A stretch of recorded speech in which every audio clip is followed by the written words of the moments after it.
Tempted, tempting, interested, interesting, boring, board. ఈ words ఉన్నాయి చూసారా, ఐఎన్జీ ఫామ్తో ఈడీ ఫామ్తో ఉన్నాయి కదా, కానీ ఇవి వర్బ్స్ కాదు.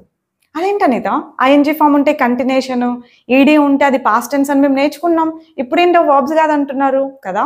ఇవి వర్బ్స్ కాదు, వీటిని మనం అడ్జెక్టివ్స్ అంటాం. ఎస్, ఫుడ్ ఎక్కడైనా టెంప్టింగ్గా ఉండింది అనుకోండి, చాలా బాగా, దట్ వాస్ టెంప్టింగ్ అంటారు. అదే మనం టెంప్ట్ అయిపోతే కనుక వీ వర్ టెంప్టెడ్ అనాలి, టెంప్టెడ్ అనాలి. We were tempting, I was tempting ఇలా అన్నారు అనుకోండి, చాలా బ్యాడ్ మీనింగ్ వచ్చేస్తుంది. పొరపాటున కూడా ఈ అడ్జెక్టివ్స్ని తప్పుగా వాడకూడదు. ఏదైనా సిచ్యువేషన్ ఆర్ రిజల్ట్ అప్సెటింగ్గా ఉంటే the situation is upsetting is fine. మనం అప్సెట్గా ఉంటే వీ వర్ అప్సెట్ అనాలి తప్ప, లేదంటే వీ ఆర్ అప్సెట్ అనాలి తప్ప వీఆర్ అప్సెటింగ్ అనకూడదు. అంటే మనమే అప్సెట్ చేస్తున్నట్టు అర్థం. అందుకే వీటి గురించి క్లియర్గా మనం తెలుసుకోవాలి అడ్జెక్టివ్స్. ఇవి ఇంత కన్ఫ్యూజింగ్గా ఉంటాయి, చాలా అవసరం కాబట్టి. ఇంతే కాదు, ఇంకా చాలా వేరియేషన్స్ ఉన్నాయి. 20 వీడియోస్ చేసి ఉంచా ఒక ప్లేలిస్ట్లో, మన యాప్లో అవైలబుల్గా ఉంది. ఈ రోజు యాప్ని డౌన్లోడ్ చేసుకుని చూసేసేయండి.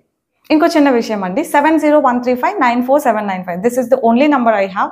ఆన్లైన్ క్లాసెస్ కోసం అయితే ఈ నెంబర్ని మాత్రమే కాంటాక్ట్ అవ్వండి. స్పోకెన్ ఇంగ్లీష్లో అందరికీ అవసరమైన కంటెంట్ అంతా ఒక్క చోట యాప్లో అవైలబుల్గా ఉంచితే ఇంకా దేనికోసం వెయిట్ చేస్తున్నారు?